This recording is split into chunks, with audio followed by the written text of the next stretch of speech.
আসসালামু আলাইকুম। ভারতের নির্বাচনের চূড়ান্ত ফলাফলে হয়তো বিজেপির নেতৃত্বে এনডিএ জোট জিতবে।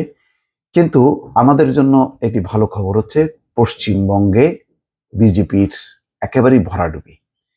সেখানে তৃণমূল কংগ্রেস খুবই ভালো ফলাফল করেছে।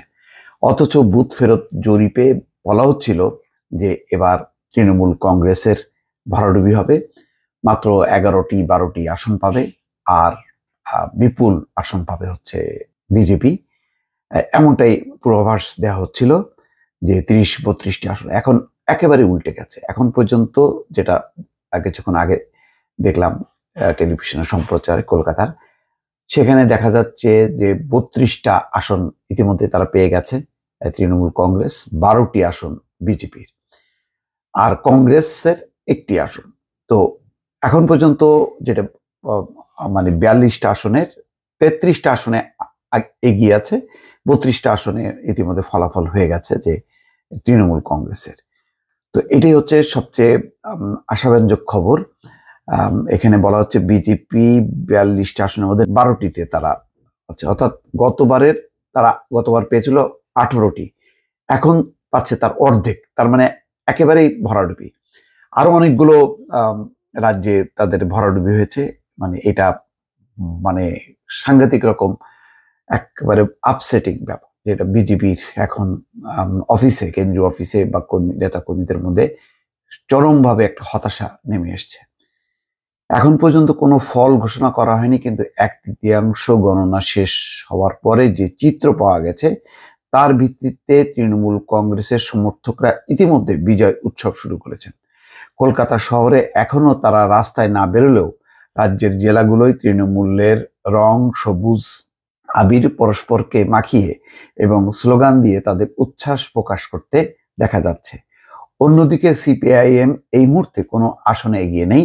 মুর্শিদাবাদ কেন্দ্রে সিপিআইএম দলের রাজ্য সম্পাদক মোহাম্মদ সেলিমকে 50,000-এরও বেশি ভোটে পেছনে ফেলে দিয়েছেন তৃণমূল প্রার্থী আবু তাহের খান। মুর্শিদাবাদেরই বহরমপুর আসনে রাজ্য কংগ্রেসের প্রধান অধীর রঞ্জন চৌধুরীকে সামান্য 5,000 ভোটে পেছনে ফেলে দিয়েছেন ভারতীয় দলের সাবেক ক্রিকেটার ইউসুফ পাঠান। তাৎপর্যপূর্ণ বিষয় হচ্ছে তৃণমূল ও বিজেপির পরে তৃতীয় স্থানে রয়েছেন 5 বারের সংসদ সদস্য অধীর চৌধুরী। কৃষ্ণনগর আসনে 50,000-এর বেশি ভোটে এগিয়ে রয়েছেন মহুয়া মৈত্রী। বিজেপির 2 সভাপতি পিছিয়ে। এই মুহূর্তে বিজেপির 2 রাজ্য সভাপতি, বর্তমান সভাপতি সুকান্ত মজুমদার এবং সাবেক সভাপতি দিলীপ ঘোষ নিজ নিজ আসনে পিছিয়ে রয়েছেন। সুকান্ত পিছিয়ে রয়েছেন বালুঘাট ও দিলীপ বর্ধমান দুর্গাপুর আসনে। যাই হোক, এখন যেটি বিষয়টা হচ্ছে যে এটা মোটামুটি মানে পশ্চিমবঙ্গ তৃণমূল কংগ্রেসের অধীনেই থাকছে এবং তাদের আবারও সেই বিশাল ভিক্টরিটা চলে আসছে। এটা আমাদের জন্য একটু আশাব্যঞ্জক এই যে পশ্চিমবঙ্গে মমতার মানে তৃণমূল কংগ্রেস হচ্ছে আমাদের জন্য মন্দের ভালো।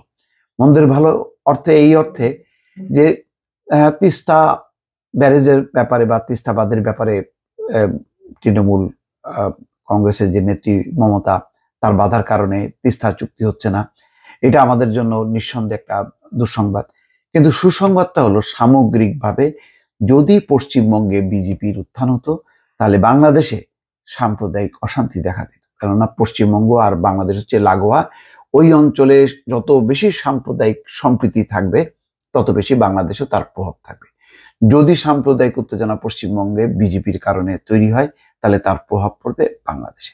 সেই অর্থে আমি বলছি যে পশ্চিমবঙ্গে যতক্ষণ পর্যন্ত কংগ্রেস বা তৃণমূল কংগ্রেস, সিপিএম তারা ক্ষমতায় থাকবে, এটা বাংলাদেশের সামগ্রিক সাম্প্রদায়িক পরিস্থিতির জন্য অত্যন্ত একটা ভালো সুখবর। দর্শক ভালো থাকবেন। আল্লাহ হাফেজ।